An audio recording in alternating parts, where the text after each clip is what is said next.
At first I thought it was a game you were playing. Check, 1, 2, check. Turn me down just a little bit.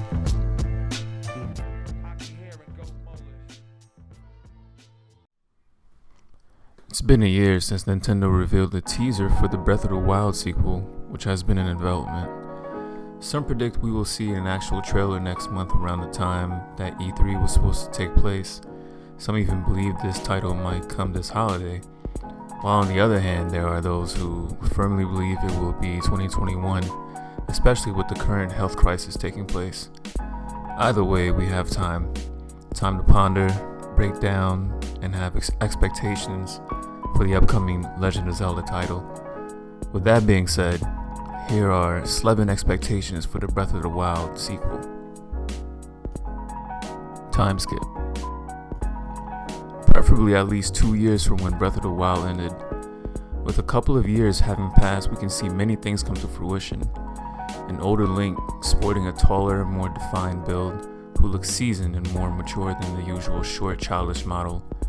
A more mature, wiser Zelda who is secure with her role, more than capable of using the powers obtained through her bloodline.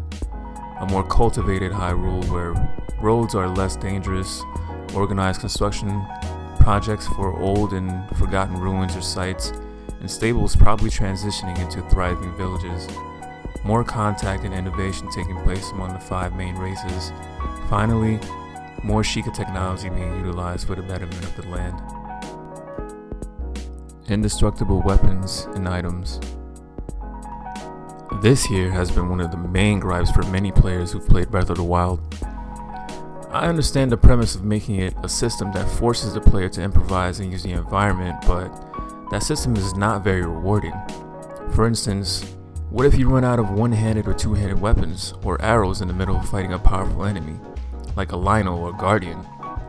There's only so much a Sheikah Slate ability can do to help you if you don't have any weapons to harm them with, especially coming into the possession of a rare or limited offensive or defensive item after winning a fight, only for it to break and you lose it forever down the line, which is probably a great segue into the next topic. Weapon and armor crafting. How can we have a crafting system for food but none for our gear, weapons, and armor? Granted, visiting the ferry can help increase the stats of our gear, but I'd like to see more customization, more capability to use the certain goods and resources we mine to increase the stats. For instance, utilizing a diamond to increase defense and durability, or combining topaz with your weapon, adding attack power via electricity. Maybe even use monster parts to customize how your gear and items look to make a set that boosts certain stats for Link. The possibilities are endless. Do it. Just do it! More Yeva Clan.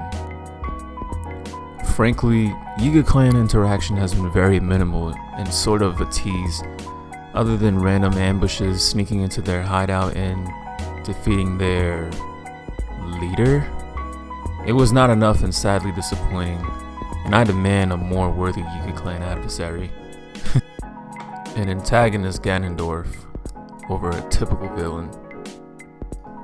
Come on, let's be honest. Legend of Zelda doesn't have a good track record of a good villain. What truly makes the experience great tend to either be the dungeon boss or even a sub-boss from time to time. The reincarnation of the hero saving Zelda and defeating Ganon is repetitive and predictable. It wasn't until Majora's Mask or Wind Waker and even Minish Cap that we got something refreshing. I would say Demise, but he's just the same as saying we interacted with the Hylia instead of Zelda for the 50th time. My hope for the sequel is that we get a Ganondorf we can sympathize with. A Ganondorf that has become aware of Demise's curse and is trying to break the cycle and do better. I believe this is where the sequel is going. But all in all, I just don't want to see the typical storyline play out.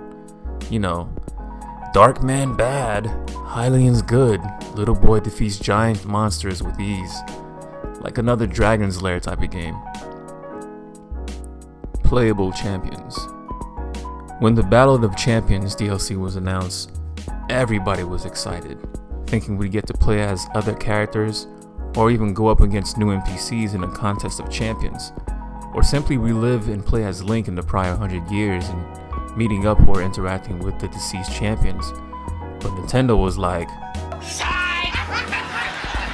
more shrines? Oh yeah, and here are a couple more visions. We want to play as other champions, or embody one like in Majora's Mask. Actual dungeons. This one here, I think this is a no-brainer. Every person who's ever played a Legend of Zelda game looks forward to what type of new innovative ideas for a dungeon has been included in the current title being played. This is even more integral to the Zelda experience than breaking pots with Farukis. The shrines were good, navigating the guardians were good, but again, it wasn't enough to satisfy.